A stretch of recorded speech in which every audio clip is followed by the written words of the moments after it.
My name is Kavitha Melwani, and I am a multi-certified intuitive success coach. I want to personally welcome you to Aligned and Soulful Success, where we empower soulful empaths, sensitives, and conscious leaders to confidently align with their purpose and opulently shine their light without the hustle. Together, we will explore challenges and real implementable solutions so you can step into your unique purpose and shine. It is possible to bridge the success that you already have with the truest, soulful, mystical parts of yourself. Are you ready to rise up? Then listen in.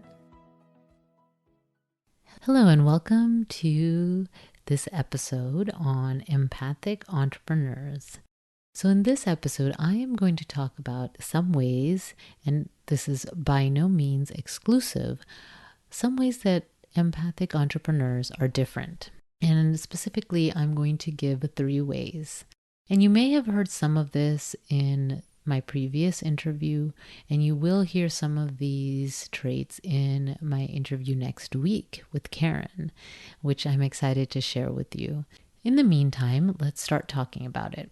So how does it make you different if you're empathic?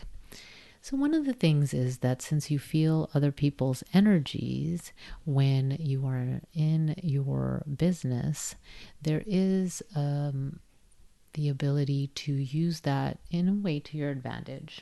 So one of the books that I have read and used in for myself and in my practice is the Empath Survival Guide by Dr. Judith Orloff. And in this book, she defines an empath, and I think it's important to share that.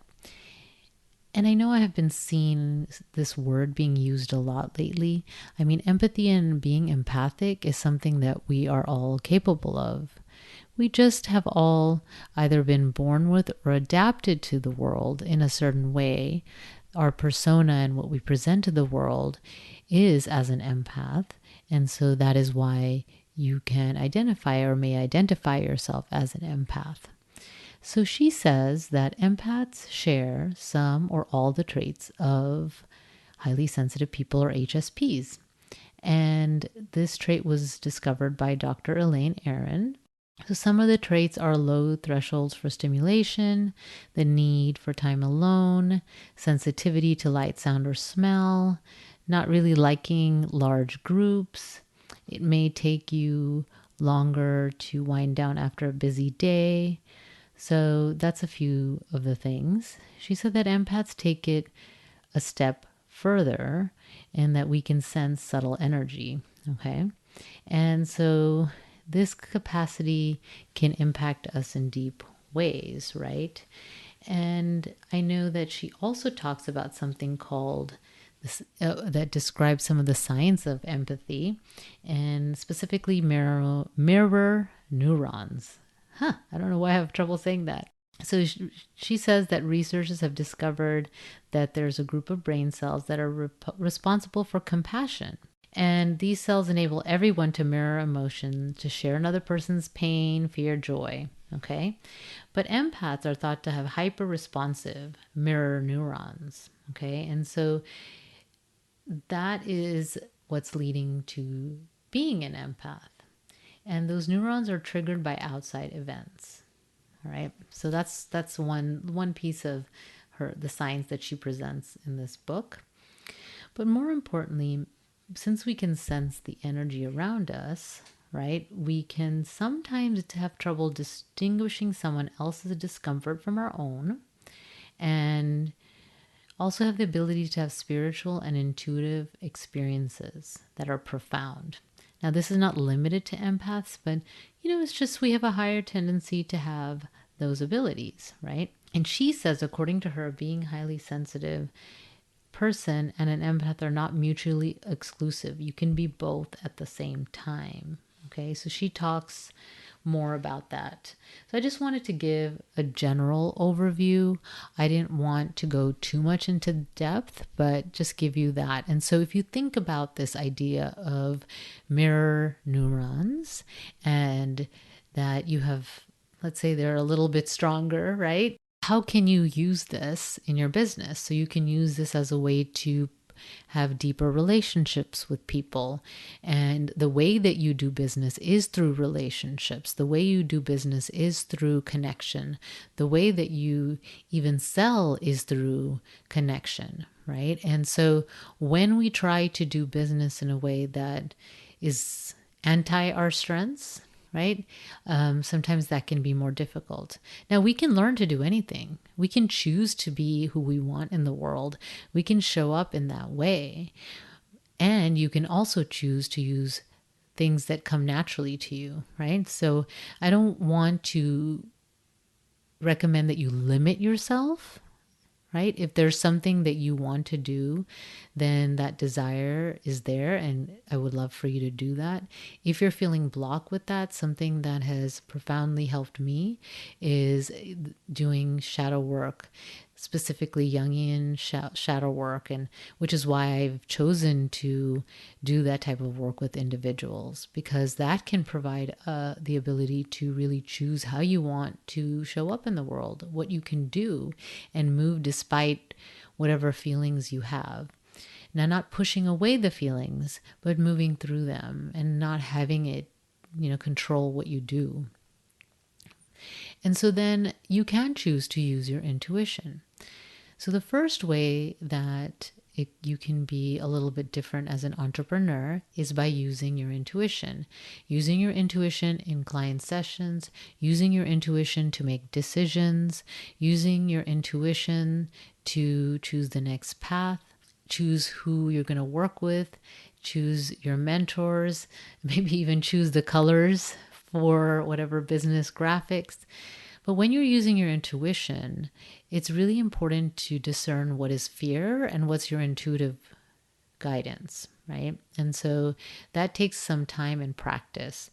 So you don't want fear to hold you back from doing something. And that really isn't your intuition. So it's important to learn to do that. Okay. So that's number one. The second thing is you are great at one-on-one conversations.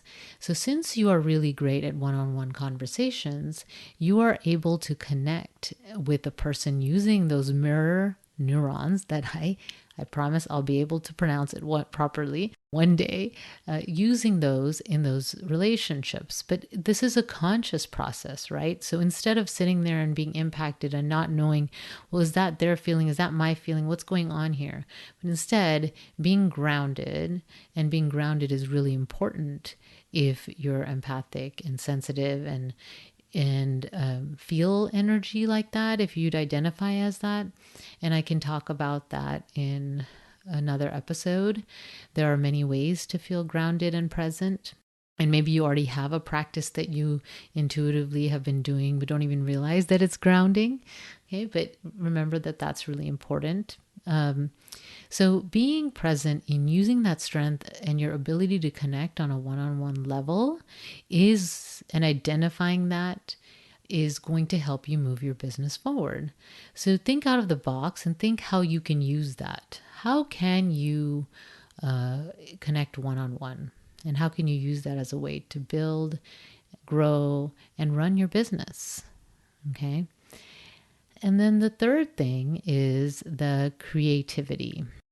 According to some of the research that I've read, empaths and sensitive souls are creative, tend to be a little bit more creative. Now, not always, okay, but there's a tendency to be creative. And when we're able to honor that creativity, and I talked about creativity in the episode with Laura, she talked about the need to express that creativity. And when you're able to express that in your business, then it truly feels like you're fulfilling your purpose. And then you will attract the type of people and clients that can recognize that and want the true you, not the you that maybe you're trying to put on a show or chameleon or people please, but the real you, right? And so how can you show up to be authentically you? Okay. And so the world of business is changing, right? I mean, I think we're going and recognizing more with the great resignation, with all the things that are happening. There's less of this idea of the hustle, the competition, and just looking at numbers and metrics. Although I do believe that it's important to look at those things and not hide from them, right? But the issue and the challenge comes when that's the sole purpose and the sole driver. Okay. So how can you be more in that, what they define sometimes as feminine, which is flow energy, using your intuition, using your strengths, not putting pressure on yourself, being in touch with who you are, being grounded, being present, connecting with others and being authentic. How can you use that? And so that is what I'm going to recommend. So I'm going to recommend that you start to see these three things: using your intuition, connecting one-on-one, and creativity. Just pick one and see how you can maybe go about your next week in your business, in your career, and see how your experience changes. We always start with the internal. So look at the internal experience, see how that changes and impacts you. Until next week, take good care. Bye. Thank you for joining us for Aligned and Soulful Podcast. To view the show notes and all the links that I mentioned in today's episode, please visit alignedandsoulfulpodcast.com. That's also where you can download my free gift, which is an abundance visualization and exercise to help you unlock your abundance. And so also before you go, make sure you subscribe to the podcast so that you can receive new episodes right when they're released. You can subscribe right now in the app that you're listening to this podcast on. And thank you again for joining me for Aligned and Soulful. This is Kavita Milwani. I will see you next time. Until then, take good care. Bye.